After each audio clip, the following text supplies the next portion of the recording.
This is The Digital Edge from Incubeta. I'm Mark Reed Edwards. This podcast is about how you can balance technology and humanity. How, as AI eats the world, you can integrate efficiency with empathy. We'll talk with leaders from Incubeta and across the industry as we traverse the digital edge into tomorrow's world.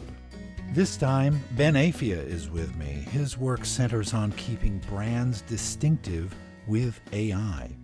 He says AI is fundamentally a brand problem, not just a productivity tool, because generic training data can flatten differentiation and reduce trust if marketers outsource judgment and taste. Let's get into the discussion. Ben, welcome. Thanks for having me, Mark. Great to be here. It's wonderful having you here. And before we get into AI and branding, could you tell the audience a bit about your background and the path that led you to this current work? Well, I actually started my career in sales, but fairly quickly got into marketing. So I would say I've probably been in marketing for almost 30 years. And I landed at Boots the Chemist, where I specialized in brand tone of voice and managing agencies and writing and creative output. Got made redundant from that job, and that was 22 years ago now. Wow. So I went freelance as a writer, specializing in brand tone of voice. And so since then, really, I've been working on creative copy, communications, and that really led into brand strategy.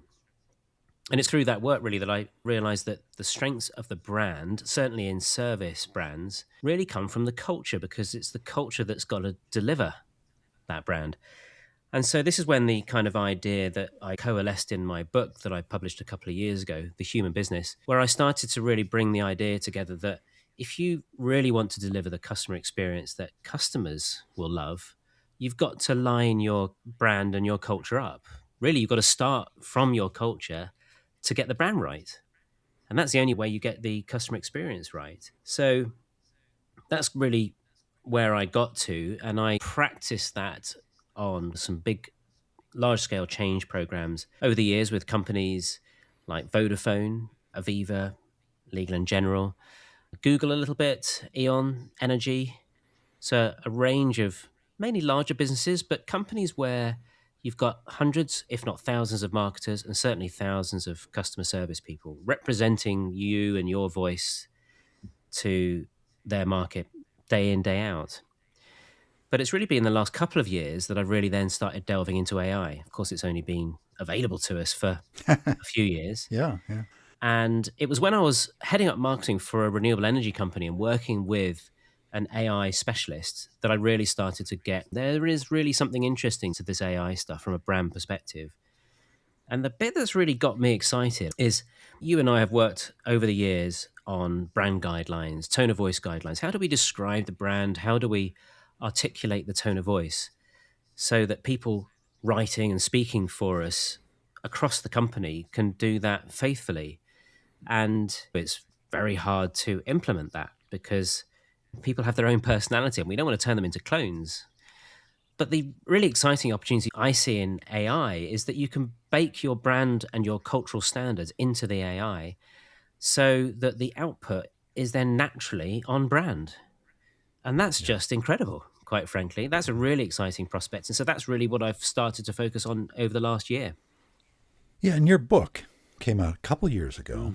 And I remember you and I talking about it back then.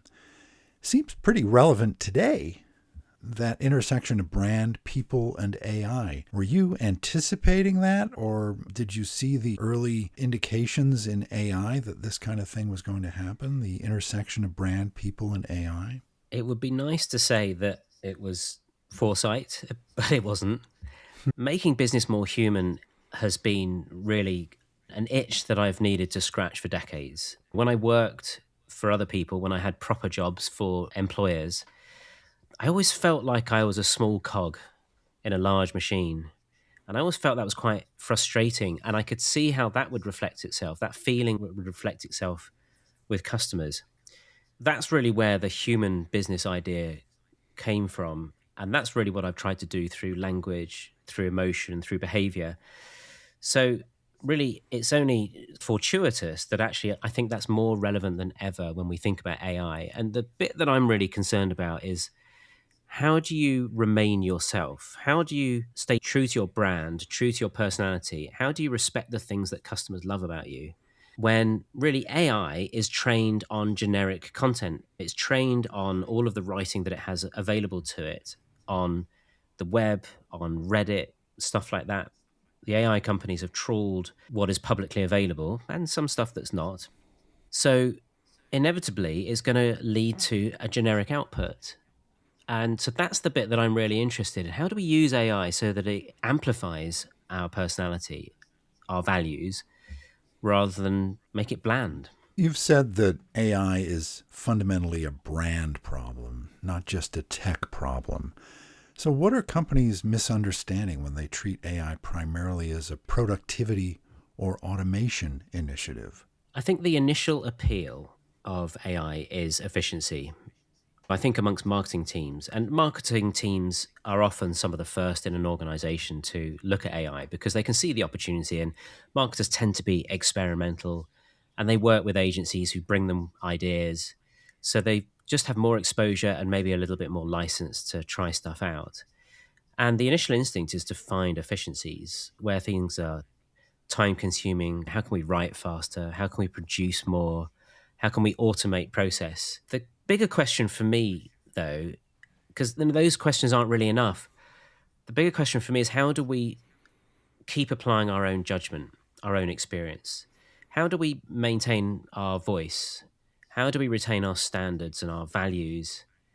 If we move faster, does that help customers to trust us, or does it potentially reduce that trust? And my fear is that when every company, every marketer has got access to the same tools, trained on the same stuff, using the same vague prompts, the output can start to converge and start to sound similar. And I see loads of posts actually on LinkedIn talking about the last generic post that you read. It becomes increasingly difficult actually to distinguish decent, thoughtful, creative content from the generic. So I actually think efficiency is the wrong thing to focus on. And actually, I'm working with a Fortune 500 client at the moment. They have 400 marketers or so. And we are building a series of AI agents that will help them all the way through the marketing workflow from end to end, everything from briefing right through to archiving creative. And what they're looking for is automation. And I'm actually advising against it because I actually think that a marketer needs to stay in control. Use the agents to speed up and improve the work that you've got at every stage, but you've got to still be applying your judgment. And my fear with marketing is actually that we lose creativity. You get a regression to the mean. If you end up with generic outputs, it's not effective marketing. Everybody's zigging, nobody's zagging. Totally. Right? Yeah. And one of the tensions I see in marketing is that AI rewards consistency. But great brands, look around that list of companies you just went through that you've worked with, they depend on surprise, personality, and maybe even a bit of unpredictability. So how do you stop AI from flattening a brand into something generic? And you were just touching on it. Yeah. First of all, I think it's not just treating brand voice as a list of adjectives. It's just not enough to distinguish. But the difference, I've been writing tone of voice guidelines for decades, literally, and good at it. Thank you very much. And the challenge that we've always had in the past is that you can write some guidelines, but actually you've got to train people in ways to use them. If you're asking people to write in a different way, for example, use active sentences rather than passive, that takes some time and effort and practice to apply. The difference with AI is that AI can do active and passive instantly. It's no effort at all. And so what I'm finding with defining tone of voice with AI is you can actually put a lot more of what you'd like to put in, a lot more of the color that you might have. So I'm sure, when you're reading stuff, you spot some of the sentence construction that's quite common, or some of the individual words like quiet or quietly. That one really annoys me. And that's one of the AI tells for me. But as individuals and as brands, we have particular words we would use and phrases that we would use, ways that we explain complex ideas that are particular to us that we've honed over time. How you sound when things have gone wrong, when you're making an apology, how you handle tension. So for me, it's about training AI on your best material. And the lovely thing is that in days gone by, I would have had to read 20, 30, 40, 50 pieces of communication to extract the tone of voice. But now AI can do that for me almost instantly. Yeah. So if we gather the really strong examples of our writing, our stories, our founder stories, sales calls, our responses to complaints, examples of our values in action, then I think we can get the color and the nuance in our language. And when I'm doing workshops in person with humans, and I use an approach called appreciative inquiry or appreciative inquiry in the US to hear some of these stories, that's when we really get the unique language coming through. So the lovely thing with AI is we can build that into the AI so that we can amplify what makes us unique. But I think you're also asking about creativity, and I think that's an interesting challenge. So if we rely on AI to write everything, how do we create anything genuinely unique? And I think it's about workflow, actually. It's almost like many people are working still with AI as if it's like Google search. Give it a question, expect an answer, bam, done. Yeah. I look at it quite differently.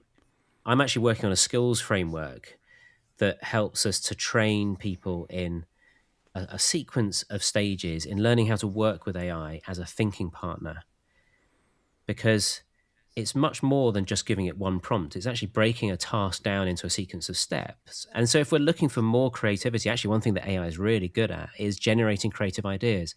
So if you have a stage even before you start creating work where you're defining your brief and generating ideas, you can actually use AI as a prompt partner to generate completely random creative routes. And I would do this in the past. Let's say I'm doing naming, for example. I might have 6 writers and I'd send them all in different directions, let them work on it for a few days and come back and see that diversity of thinking. We can do that much more quickly now with AI. And you can tell it to go in different directions and it'll do that. So if you build the way that AI can do creativity into the process, you get much stronger output. And that, for me, is how you get more creative ideas. But the final part of that is not relying on it to create it for you. So it's part of the process, but the human still needs to be part doing that work. And it needs to be a chat, right? It's not a search engine where you ask one question and you get the results and you click on one and say, oh, that's good enough. Yes. The totally. chat is where it fine tunes what you're getting at. Yeah, absolutely.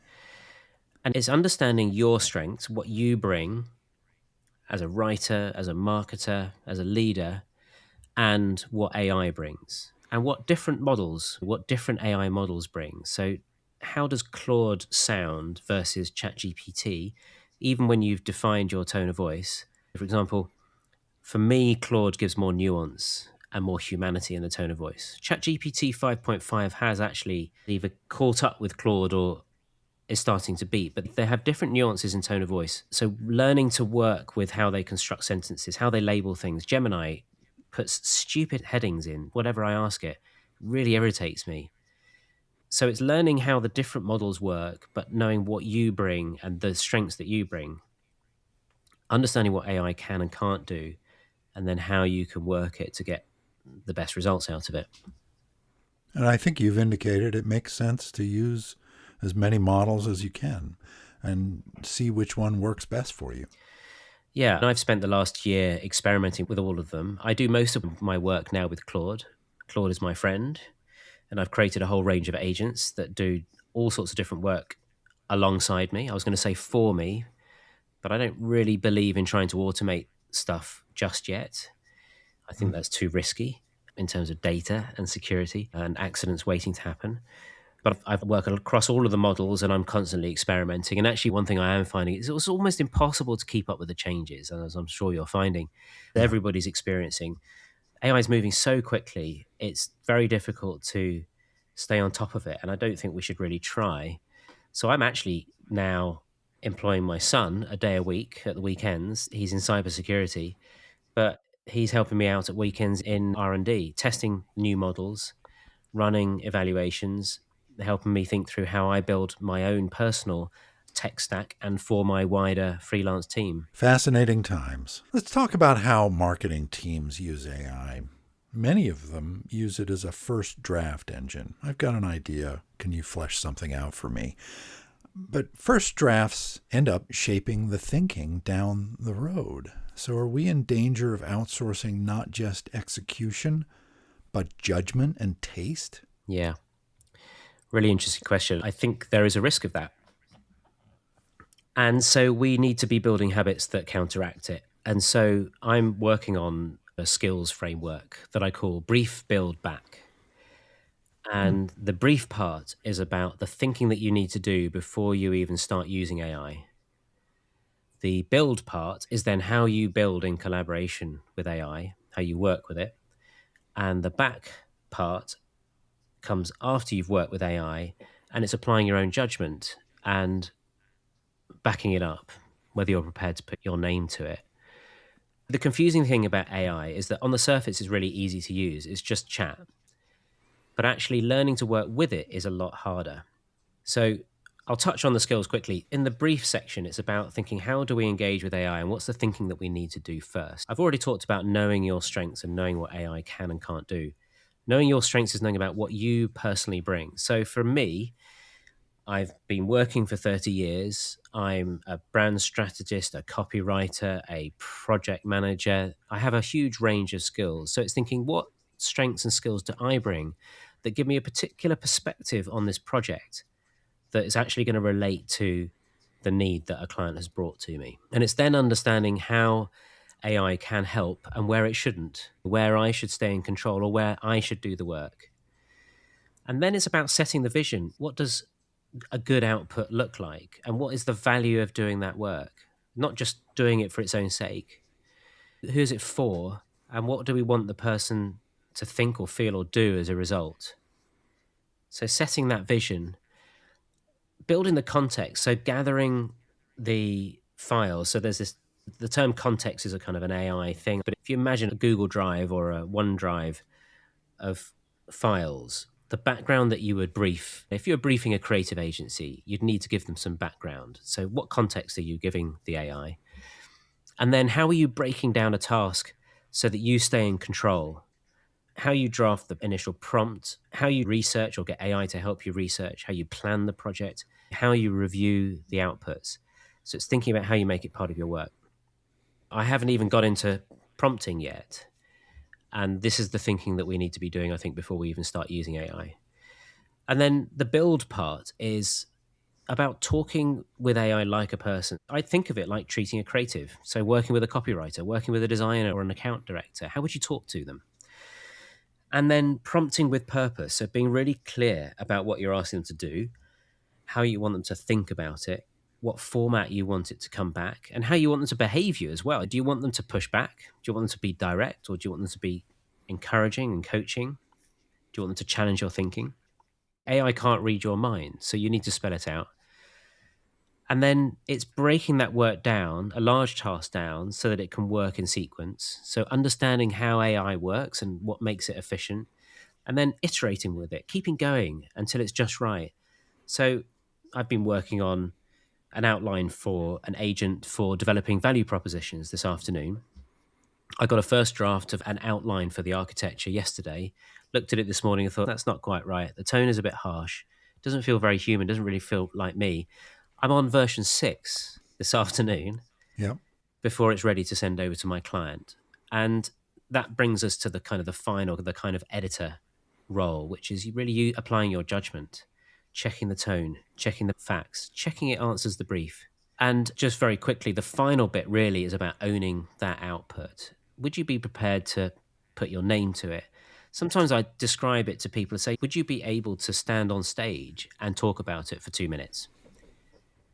And also be informed about Exactly. it, because you get the feeling that you mentioned LinkedIn earlier, and you get the feeling that some people don't even read their posts before they copy and paste it into LinkedIn. And I've seen remnants of ChatGPT prompts in LinkedIn posts.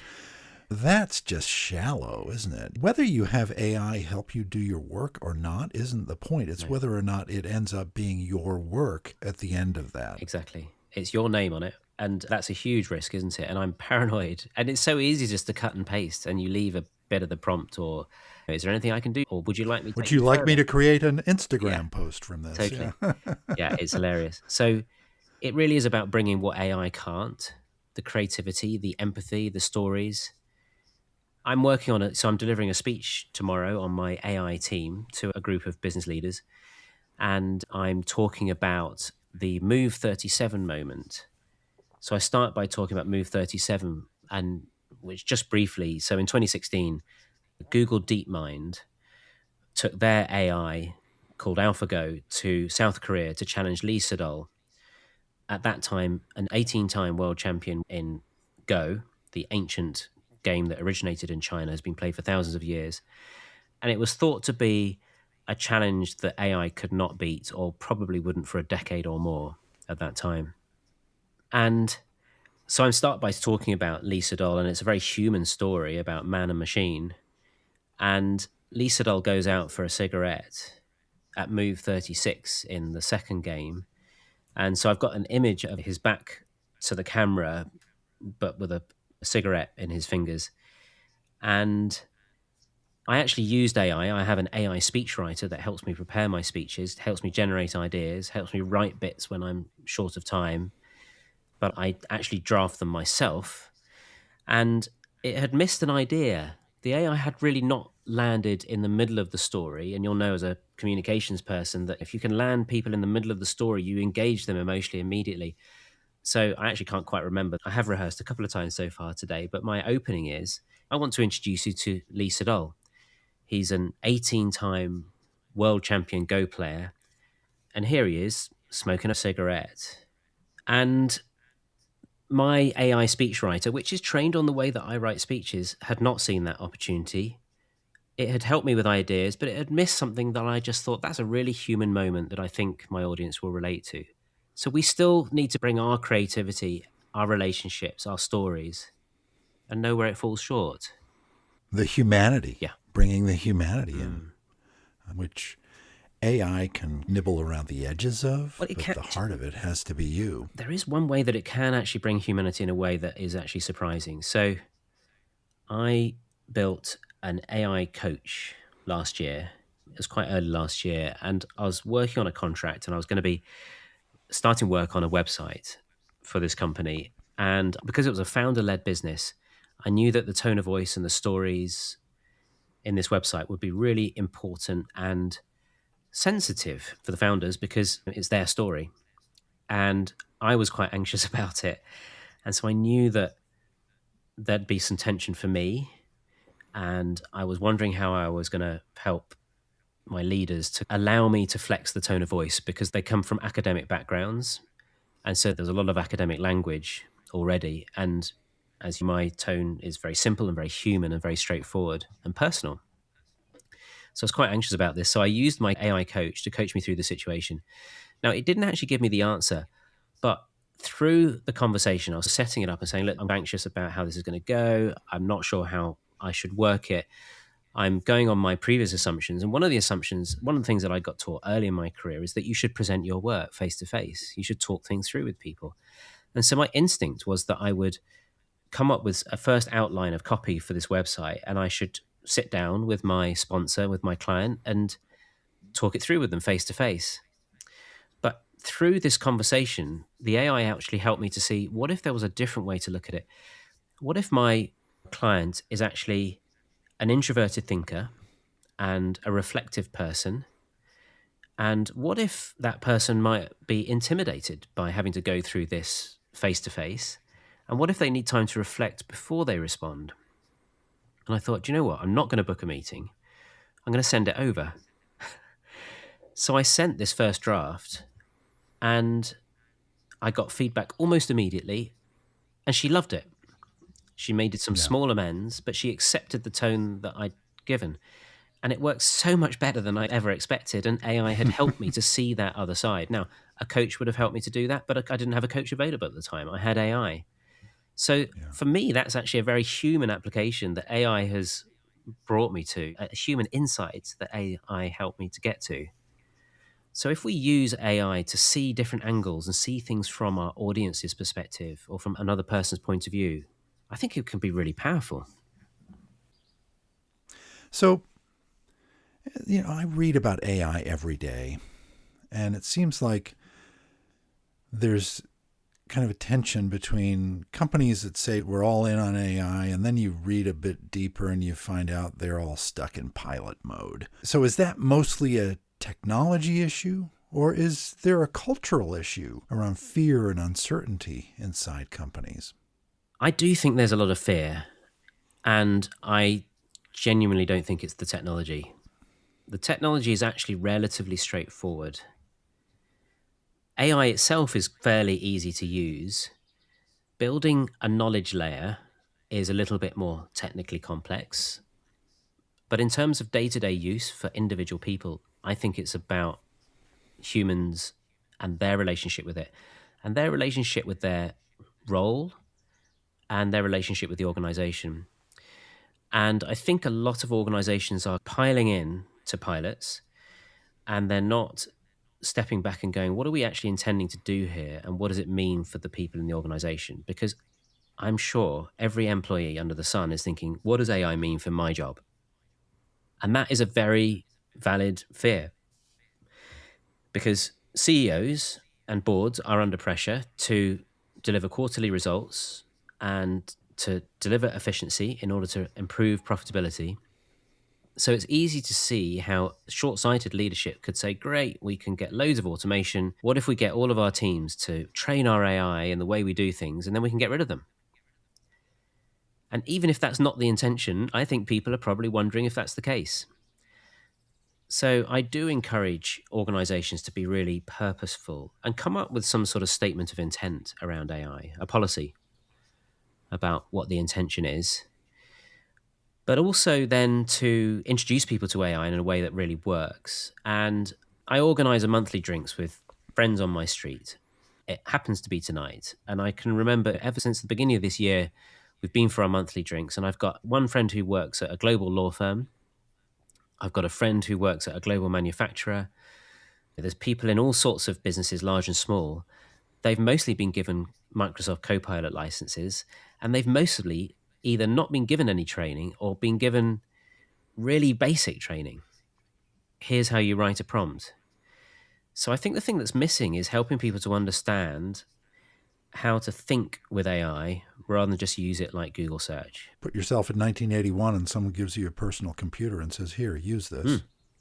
Totally. Funnily enough, I think it was around 1981 that my granddad bought a Sinclair ZX Spectrum, I think, one of the very early computers, and said, go on then, Ben, go and work out how to use this so you can tell me. Yeah. So I took it away and all I did was play Frogger. Exactly. So exactly that situation. And this is revealing my age. But yeah. I've got one last question, and I want to dig a bit into your book, The Human Business. In it, you emphasize the human side of business and change, and we've talked a lot about that. AI systems are trained on what already exists, and maybe that then reinforces conventional wisdom. But memorable brands often come from doing something unexpected or even uncomfortable. So in an AI-driven world, does bold creative work become more valuable or harder to justify internally? What do you think? I think it becomes infinitely more valuable. My fear is marketing teams all over the globe start using AI to deliver more faster. And because it's easier on the surface, they're applying less judgment and they're bringing less of themselves to it. And I suppose even amongst the trained marketing teams, I find that understanding of brand and differentiation can be not as strong as it might be. So people that really deeply understand brand instinctively understand that the point of marketing is to stand out in the minds of your customer. And so bold creative work is essential to creating that. I think we're going to have a lot more generic marketing, and that for sure is going to increase the value of bold creative work. We need to be focusing on how we stand out. I don't think it's harder to justify at all. I think it's vital. It's going to become increasingly crucial. And in fact, I'm seeing brands now popping up who are leaning on their humanity and saying this is human created. There's a podcast I listen to when I wake up in the middle of the night, and the description now says scripted by humans, read by humans, human produced, something like that. Yeah. I think we're going to see more of this. And this is where brands like Etsy come in and where they started. We have an aversion to things that are machine made. And we want to know that there's some soul to something. There's some interesting research. The Nudge podcast last year, maybe October, November, touched on some research where creative work, writing, art, and music was tested out with a varied audience. And what was really interesting is that when they didn't know it was created by AI, people actually preferred the AI results until they were told it was AI. And then they didn't like it. Now, I think that's something that will pass over time. We'll just get used to seeing things that have been created by AI. But as marketers and creatives, we need to be really careful that we're not slipping into producing stuff that people just go, that's clearly AI, I'm not interested. If we're not differentiated, if we don't stand out in our customer's mind for some reason, we don't have a brand and people are just going to stop buying us, or we become price-led. Ben, when we discussed having you on the podcast, I knew it would be a really interesting discussion, and this exceeded my expectations. Thank you so much for joining me here on The Digital Edge. It's been my absolute pleasure. A great discussion with Ben. Let's heed that warning at the end. Sure, use AI, but let's not slip into producing stuff that is obviously AI. Keep the human element. Thanks for being here today. I'm Mark Reed Edwards. Join me on The Digital Edge next time.